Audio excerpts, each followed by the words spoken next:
സംഭവബഹുലവും ഉഷ്ണരഹിതവുമായ ഒരു രാത്രി അങ്ങനെ കൊഴിഞ്ഞു വീണു. പക്ഷേ ഒന്നും സംഭവിച്ചില്ല. അടിമോളെ സിമ്പൽ. പ്രിയമുള്ളവരെ, ഭീഷ്മാചാര്യർ ശരശയ്യയിൽ നിന്ന് എഴുന്നേൽക്കാതെ ഒന്നും സംഭവിക്കുമെന്ന് തോന്നുന്നില്ല. അത് കഴിഞ്ഞാൽ എന്തും സംഭവിക്കാം.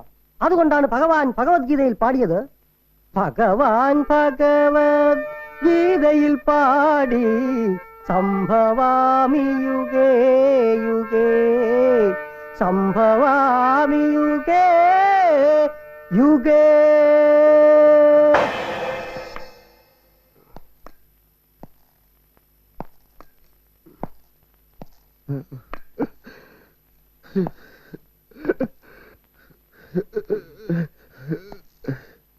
അച്ഛനോടൊരു കാര്യം തുറന്നു പറയുന്നതിൽ വിഷമം തോന്നരുത്.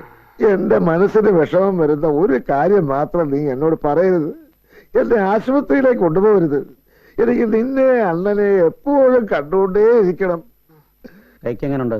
ഒരു കുഴപ്പമില്ലല്ലോ. കണ്ടില്ലേ? അങ്ങനെ വരാൻ വഴിയില്ലല്ലോ.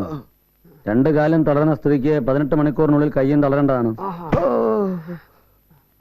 എന്താ അച്ഛാ? എന്റെ 2 കൈയും പൊക്കാൻ പറ്റുന്നില്ല മോനെ. ഇതാണ് ഈ അസുഖത്തിന്റെ കുഴപ്പം.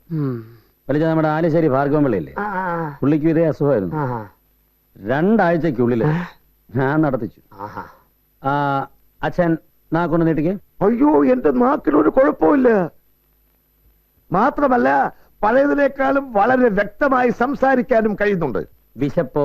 അതേ ഉള്ളൂ. എന്നാ വിശപ്പാ. അങ്ങനെ വരാൻ വഴിയില്ലല്ലോ.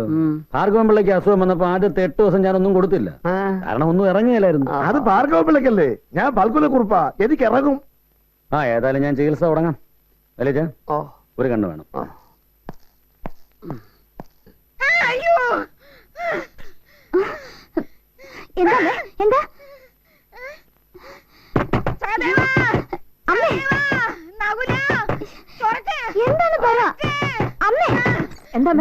ആർക്കും ഒന്നും കൊടുക്കാതെ പ്രഭാകരൻ മുഴുവനും അടിച്ചു മാറ്റും. ഈ പാതിരയ്ക്ക് അമ്മയ്ക്ക് എങ്ങനെ തോന്നാൻ? ഉറക്കത്തിൽ തോന്നിയതൊക്കെ ഫലിച്ചിട്ടുമുണ്ട്. 54 ഏക്കർ 18 സെന്റ്. ചിറ്റപ്പൻ എങ്ങും തൊടാതെ നിന്നപ്പോഴേ എനിക്ക് സംശയം തോന്നിയതാ. ആയുർവേദമല്ലേ, സാവധാനത്തിലെ പ്രവർത്തിക്കൂ. അപ്പൂപ്പനാണെങ്കിൽ ഒന്നും അങ്ങോട്ട് വിട്ടു പറയുന്നതുമില്ല. ഐഡിയ. എന്താ ഐഡിയ? എന്റെ രാഷ്ട്രീയ സ്വാധീനം വെച്ച് നമുക്ക് അപ്പൂപ്പനെ CBI കൊണ്ട് അറസ്റ്റ് ചെയ്യിച്ചാലോ? അവരുടെ കയ്യിലാണെങ്കിൽ ലൈ ഡിറ്റക്ടർ ഉണ്ട്. അത് വെച്ച് ടെസ്റ്റ് ചെയ്താൽ 54 ഏക്കർ 18 സെന്റിന്റെ കാര്യം കിളവൻ മണി പോലെ പറയും. ഒരു CBI ലോക്കൽ പോലീസിനെക്കാളും മിടുക്കന്മാരൊന്നും അല്ല CBI. ഇവിടെ എത്രയോ കേസുകൾ CBI തെളിയിച്ചിട്ടുണ്ട്. ലോക്കൽ പോലീസെ മൊട്ട ഇട്ടിട്ടുള്ളൂ. അതൊക്കെ പണ്ട്. എടാ, CBI നല്ലൊരു കേസ് തെളിയിച്ചിട്ട് എത്ര കൊല്ലമായി? അയ്യോ, നിന്റെ പല മന്ത്രിമാരും ഇന്നും ജീവനോടെ ഇരിക്കുന്നത് ഞങ്ങൾ ലോക്കൽ പോലീസിന്റെ എസ്കോർട്ട് ഉണ്ടാ. അത് നീ എന്താ മനസ്സിലാക്കാത്തത്? തമ്മി കടിച്ചു കയറാനല്ലാതെ നിന്നെയൊക്കെ കൊണ്ട് എന്തിനു കൊള്ളാം? ഒരു പോലീസുകാരനും ഒരു രാഷ്ട്രീയക്കാരനും ഉള്ള വീടാ. കാര്യങ്ങൾ നടക്കണമെങ്കിൽ പെണ്ണിന്റെ ബുദ്ധി തന്നെ വേണം. അല്ലെങ്കിലും കുരുട്ടുബുദ്ധിക്കും വളഞ്ഞ വഴിക്കും പെണ്ണുങ്ങളെ കഴിഞ്ഞിട്ടേ ഉള്ളൂ. ഒന്ന് മിണ്ടായിരിക്കടാ. സഹദേവ, നീ എന്ന് പറഞ്ഞ പോലെ വലിയ കുടുംബസ്നേഹമുള്ള ആളാണല്ലോ പടത്തലവൻ. ഞാനൊന്ന് പറയാം, നീ അതുപോലെ അങ്ങ് ചെയ്യും.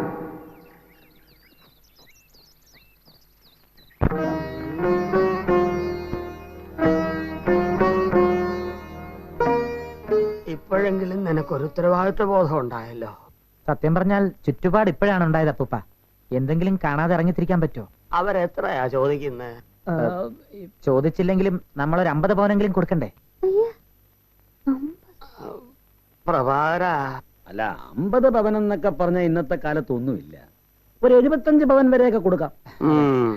ചിറ്റപ്പൻ പറയുന്നതാണ് അതിന്റെ ശരി. പിന്നെ ആഭരണത്തിന്റെ കൂടെ ഒരു 50,000 രൂപയെങ്കിലും പോക്കറ്റ് മണിയായിട്ട് കൊടുക്കണ്ടേ? പ്രഭാകര, 75 പവന്റെ ആഭരണം കൊടുക്കുന്ന സ്ഥിതിക്ക് 50,000 പോരാ, 1 ലക്ഷമെങ്കിലും കൊടുക്കണം. കല്യാണ ചെലവിനും കാശ് വേണമല്ലോ. ആനെ മേടിക്കാമെങ്കിൽ പിന്നെ തോട്ടിക്കാതോടാ പ്രയാസം. അല്ല പൂപ്പ, ഒരു 2000 പേർക്കെങ്കിലും സദ്യ കൊടുക്കണ്ടേ? 54 ഏക്കറുള്ള സ്ഥിതിക്ക് നമുക്കൊന്നും കുറയ്ക്കാൻ വയ്യല്ലോ. പ്രഭാകര, എന്താ നിന്റെ അഭിപ്രായം? എന്തിനാ 2000 ആയിട്ട് ചുരുക്കുന്നേ? ഒരു 3000 പേരെയൊക്കെ ന്യായമായിട്ടും വിളിക്കാം. മാങ്കോയിക്ക തറവാട്ടുകാർക്ക് കൊടുത്തേ ശീലമുള്ളൂ. അപ്പൂപ്പ, കല്യാണം നമ്മുടെ വീട്ടിൽ വെച്ച് നടത്തിയാൽ മതിയോ അതോ ഓഡിറ്റോറിയത്തിൽ വെച്ച് നടത്തണോ? പ്രഭാര, ഇതെന്തിനാ എല്ലാത്തിനും എന്നോട് ചോദിക്കുന്നു? അല്ല, ചിറ്റപ്പം കൂടെ ഒന്ന് ഉഷാറായി നിന്നാലേ കാര്യങ്ങളൊക്കെ നടക്കൂ. അത് മനസ്സിലായി. ആഡിറ്റോറിയമാ മോനെ നല്ലത്. ആ, അല്ല അപ്പൂപ്പ, ഈ AC ഓഡിറ്റോറിയം ആയാലേ മന്ത്രിമാരൊക്കെ വരാനുള്ളതല്ലേ? ആ എണ്ണങ്ങളെ മാത്രം കയറ്റിപ്പോരുത്. രാഷ്ട്രീയക്കാരില്ല, നടത്താമെങ്കിൽ നടത്തിയാ മതി. മന്ത്രിമാര് പോലും. മണ്ടത്തിൽ എഴുന്നള്ളിക്കാതെ നോക്കൂല. ഇക്കാര്യത്തിൽ അപ്പൂപ്പന്റെ താല്പര്യങ്ങൾക്കാണ് പ്രാധാന്യം.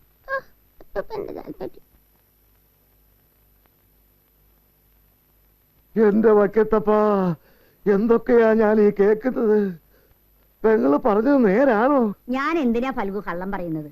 വല്യണ്ണ എല്ലാം സമ്മതിച്ചു, പ്രഭാകരൻ പിന്താങ്ങുകയും ചെയ്തു. അവൻ എന്റെ മകനാണോ എന്നാ എനിക്കിപ്പോ സംശയം. നീ എന്തൊക്കെയാടാ ഈ പൊലമുന്നത്? ഒരു പെണ്ണിറങ്ങി പോകുന്ന കാര്യല്ലേ, നടക്കട്ടെ. ആ കൗസല്യയുടെ കാര്യത്തിലും വല്യണ്ണ എന്തെങ്കിലും ചെയ്യാതിരിക്കില്ല. മറ്റുള്ളവരുടെയൊക്കെ കാര്യം നടത്താനാണെങ്കിൽ പിന്നെ ഞാൻ എന്തിനായി കിടക്കുന്നത്?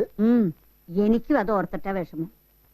കുടുംബത്തിൽ ഒരു മംഗളകർമ്മം നടക്കുമ്പോ നിനക്ക് ഈ കിടപ്പ് കിടക്കേണ്ടി വന്നല്ലോ. നീ വിഷമിക്കണ്ട ഫൽഗു. ജലജ അവിടെ വന്ന് നിന്റെ അനുഗ്രഹം മേടിച്ചിട്ടേ മണ്ഡപത്തിലേക്ക് പോകും. ആ അനുഗ്രഹിക്കാനും കൈ പൊങ്ങണ്ടേ? അതിന് കുഴപ്പമില്ല പെങ്ങളെ. ഏ? ദേ ഈ ഇടത്തെ കയ്യിലേക്ക് നോക്കിയേ, കണ്ടോ കണ്ടോ കണ്ടോ? ആ ഇപ്പൊ ഈ വിരലൊക്കെ അനങ്ങും, ശരിയാ. കുറേശ്ശെ കൈയും പൊങ്ങും. ആ. പെങ്ങളെ, ഞാൻ ഇന്നാള് പത്രത്തിൽ വായിച്ചതാ, ജപ്പാനിലെ ഇതുപോലെ ഒരുത്തൻ 8 വർഷം ഒരേ കിടപ്പ് കിടന്നിട്ട് ഒരു സുപ്രഭാതത്തിൽ എഴുന്നേറ്റ് പയറ് പോലെ നടന്നു പോയെന്ന്. ആ അപ്പൊ നിന്റെ കാര്യത്തിൽ അങ്ങനെ സംഭവിക്കോടാ ഫൽഗു? ഈ പോക്ക് പോവാണേല് ഒരു ദിവസം ഞാനും അങ്ങ് പൊങ്ങും. ഏ അപ്പൊ ഇനി നല്ലൊരു മുഹൂർത്തം നിശ്ചയിക്കണം. മേഡം അടുത്ത ചിങ്ങത്തിലായാലോ പ്രഭാര? ഇനിയൊന്ന് പറഞ്ഞ അത് ഒരുപാട് നീണ്ടുപോയി. ശുഭസ്യ ശീഘ്രം എന്നല്ലേ അപ്പൂപ്പൻ എപ്പോഴും പറയാറുള്ളത്. വലിച്ചോ? ഓ, ബാക്കി കാര്യത്തിലൊക്കെ ഏർപ്പാടായി. പക്ഷെ പയ്യനെ പറ്റി നീ ഒന്നും പറഞ്ഞില്ലല്ലോ സാറേ. പയ്യൻ ഡോക്ടർ, എഞ്ചിനീയർ. അല്ല ഡോക്ടറോ എഞ്ചിനീയറോ ഒക്കെ ആവുമ്പോ ഈ പറഞ്ഞ തുകയൊന്നും കൊടുത്താ പോരല്ലോ. നമ്മള് ഇപ്പൊ തീരുമാനിച്ച വ്യവസ്ഥകൾക്ക് ഒതുങ്ങുന്ന ഒരു പയ്യനെ കണ്ടുപിടിക്കണം. പയ്യനെ കണ്ടുപിടിക്കണോ? അതെന്താടാ അവൻ ഒളിയിൽ പോയോ? വല്യച്ഛന് മനസ്സിലായില്ലേ? ഇല്ല. ചെറുക്കൻ ഇതുവരെ ആയിട്ടില്ല, ഏ? ഇനി വേണം കണ്ടുപിടിക്കാൻ. അതെന്നാ ഏർപ്പാടാടാ? ആ ഏർപ്പാടിന്റെ പേര് കാള വെറ്റു കയറെടുത്തു, ഇല്ല സാറേവാ? അതല്ല അപ്പൂപ്പ, ആ. അപ്പൂപ്പനോടൊരു വാക്ക് ചോദിച്ചിട്ട് പയ്യനെ അന്വേഷിച്ചു തുടങ്ങാമെന്ന് വിചാരിച്ചു. കാര്യങ്ങളൊക്കെ ഇത്രയായ സ്ഥിതിക്ക് ഇനി ഞങ്ങൾ ആലോചനയുമായിട്ട് മുന്നോട്ട് നീങ്ങട്ടെ അപ്പൂപ്പ. ആ, ഇതെന്ത് ചോദ്യമാടാ മോനെ? ജലജയ്ക്ക് ഒരു നല്ല ആലോചന വന്നാ അപ്പൂപ്പൻ വേണ്ടാന്ന് പറയുമോ? നിങ്ങൾ ധൈര്യമായിട്ട് പോക്കോ, എല്ലാം മംഗളമായിരിക്കും.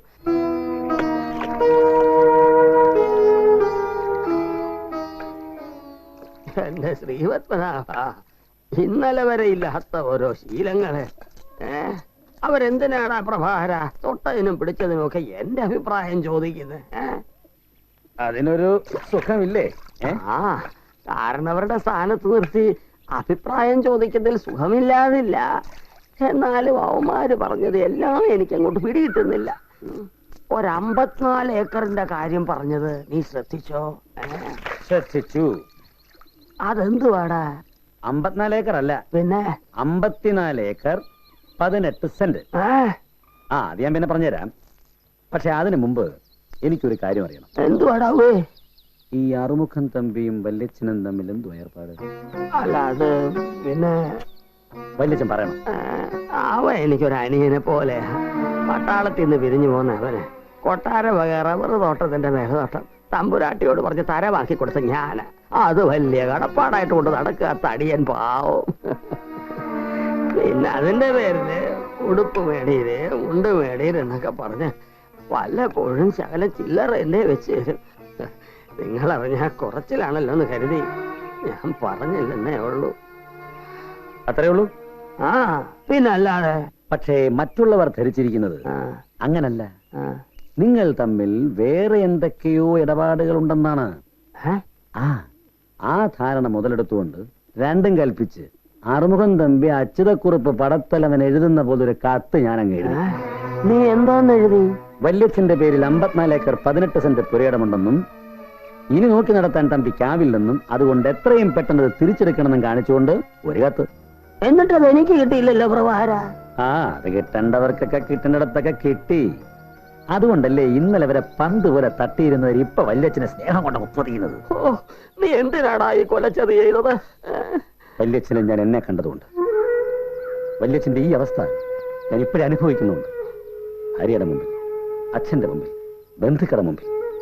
പണമില്ലാത്തവന് ഒരു വിലയില്ല വല്യച്ഛ. എഴുത്ത് കള്ളവാന്നറിയുമ്പോ പഴയതിനേക്കാളും മോശമായിട്ട് എന്നിട്ട് തട്ടത്തില്ലയോ പ്രഭാകര? അതിന് കള്ളമാണെന്ന് ആര് പറയാൻ പോകുന്നു? ഇക്കാര്യം നമുക്ക് രണ്ടുപേർക്ക് മാത്രമേ ഇപ്പൊ അറിയാവൂ. വല്യച്ഛനായിട്ട് പുറത്ത് ആരോട് എഴുന്നള്ളിക്കായിരുന്നാ മതി. അല്ലടാ ജലജയുടെ കല്യാണ കാര്യം കയറി മുറിയാലോ. എന്റെ കാശുണ്ടെന്നുള്ള ധാരണയിലാണല്ലോ അവരിപ്പോ മുമ്പോട്ട് പോകുന്നത്. ചെറുക്കനെ പോലും തീരുമാനിച്ചിട്ടില്ല, ആ. പിന്നല്ലേ കല്യാണം. ഇതൊക്കെ വല്യച്ഛന്റെ കയ്യിൽ നിന്ന് കാശടിക്കാനുള്ള ഒരു അടവാ. ആന്ന്. പിന്നല്ലാതെ. അഥവാ ഇനി ചെറുക്കനെയും കൊണ്ട് അവര് വന്നാലോ? അത് വന്നാ നമുക്കപ്പ കാണാം. ആ. പക്ഷേ എന്നോട് ആലോചിക്കാതെ ഒരു കാര്യത്തിനും ഒരിടത്തും വല്യച്ഛൻ തല കുലുക്കരുത്. ഇല്ലടാ ഇനി നീ പറയാതെ എന്റെ തല അണങ്ങത്തില്ല.